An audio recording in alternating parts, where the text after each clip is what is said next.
Welcome back. Civil society organizations led by the Advocacy Foundation are calling on Senate President Godswill Habib to immediately reconvene the Senate. The urgent task is to pass the 2025 Electoral Act Amendment Bill. The reason for the urgency is a legal deadline. Under current law, the Electoral Commission, INEC, must issue a formal notice of election by February 2025. If the new bill is not passed before that notice, the next general elections will be conducted under the old 2022 rules. Now, the proposed bill contains major reforms.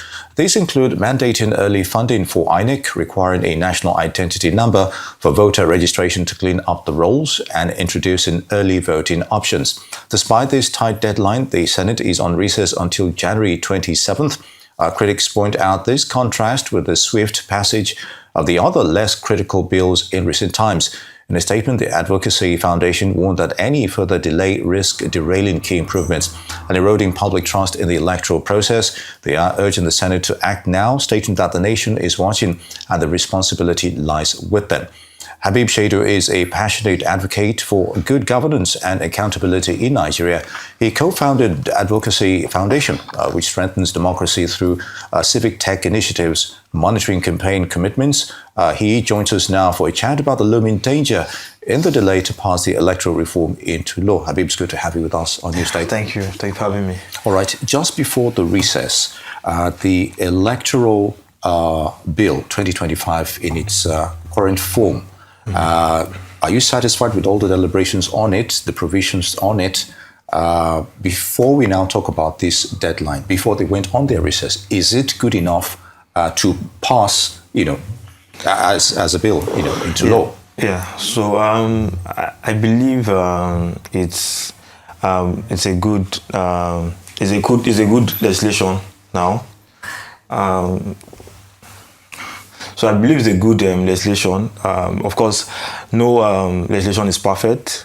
We will continue to reiterate the law, but the major thing, right? I think looking at the 2022 elections, the major thing is first the INEC independence. So everybody is INEC independent, and that's a constitutional matter. So apart from that, I believe that the Electoral Act 2025 as it is a good piece of legislation that is ready to pass from all the consultation, because the committee report has been submitted. If all of these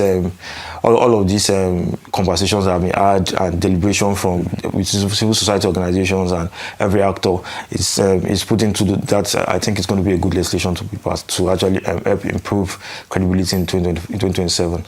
We know that the bill is actually to empower INEC to perform its roles and responsibilities. There's also a big question on the independence of INEC to even start with, but let's not delve into that yet.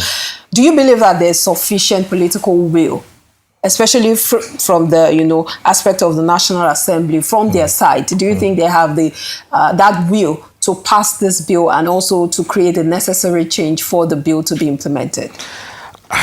Like the information I have now is saying no.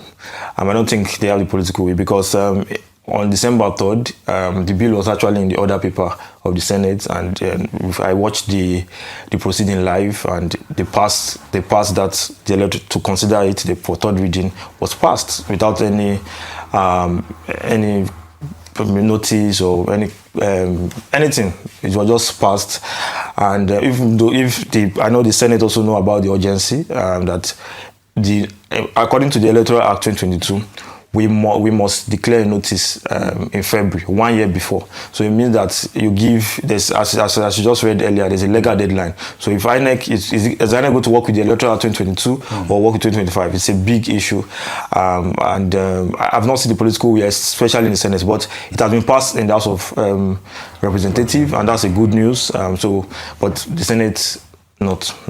Okay, there's a bit of pessimism there, from you regarding the passage from the Senate's point of view. But if at the end of the day, the Senate doesn't meet the deadline, what would be the major shortcomings of the 2022 Act, the way it is, when it comes to us going forward towards the 2027 elections? There's no clear provision in 2022 Act to, for example, punish vote buying, for example. And we play a politics of deep pockets. We like elections are being bought in Nigeria. It's an obvious thing, and if there's no law to criminalize vote buying, to buy delegates, this is what is in 2025 Electoral Act, to criminalize buying of delegates, vote buying, and also provide something very important. In the former act, we have a provision that when the resident electoral commissioner announce a result, even though if it's under duress or anything, you have to go to court, and everybody will say go to court, and they know. Of course, it's hard to prove because you have to provide beavers and all of those things. Yeah. But now, in this new act, it gives INEC 7 days to recheck even the result that we announced by a resident electoral commissioner. If there are evidence that this is not the correct result, and it makes sense because we continue the election petition tribunals is a big issue, and I think that it's one of the things, and also cleaning our voter registration register, that because we have voter card that have been for years that people buy voters card. Back into, if you are in the polling unit, you see people buy voters card, and these are people that have been registered since you get up. So if we introduce NIN, it makes the voter register more cleaner, and of course improve the credibility of the electoral process. Yeah. This conversation is quite critical because we know that 2026 is an electioneering year, as we approach 2027. But which specific provisions in the 2025 electoral bill does advocacy consider most crucial, especially to have a transparent open election when it comes to 2027 polls? I think most of them, but what's much important is first the criminalization of vote buying. Make sure that anybody who buys votes is saying that you ban them from election for 10 years. It's a good provision. Also, make sure that resident electoral commissioners who deny you from getting electoral materials, maybe a result, it's also have 2 years, mandatory 2 years imprisonment. That's also a good legislation to make sure that we criminalize this electoral fraud entirely, because the last electoral act did not actually criminalize electoral fraud, and that's what's the most important. But again, what is most important, as you've said earlier, is INEC independence, because we can say all of this, and of course, if there's no enforcement, we have just go around the roundabout. So it's important that INEC independence is even the most important thing for us. Because it will pay the piper dictates the tune. Yes, exactly. So that's the issue. And INEC independence, again, is a constitutional matter. Yeah. We have also advocated that you cannot. It's very, I don't know, it's somehow for you to be a player and a referee in a match, the president cannot appoint an INEC chairman. We cannot be sure of the independence. We can't be sure. Right? So we must rethink how we get the INEC chairman. We must rethink it. Maybe the Nigeria Judicial Council. We must just rethink it. It doesn't. For me, I don't think it makes sense for a president who is politically charged to be the one appointing the INEC chairman. So I think we need to think about that.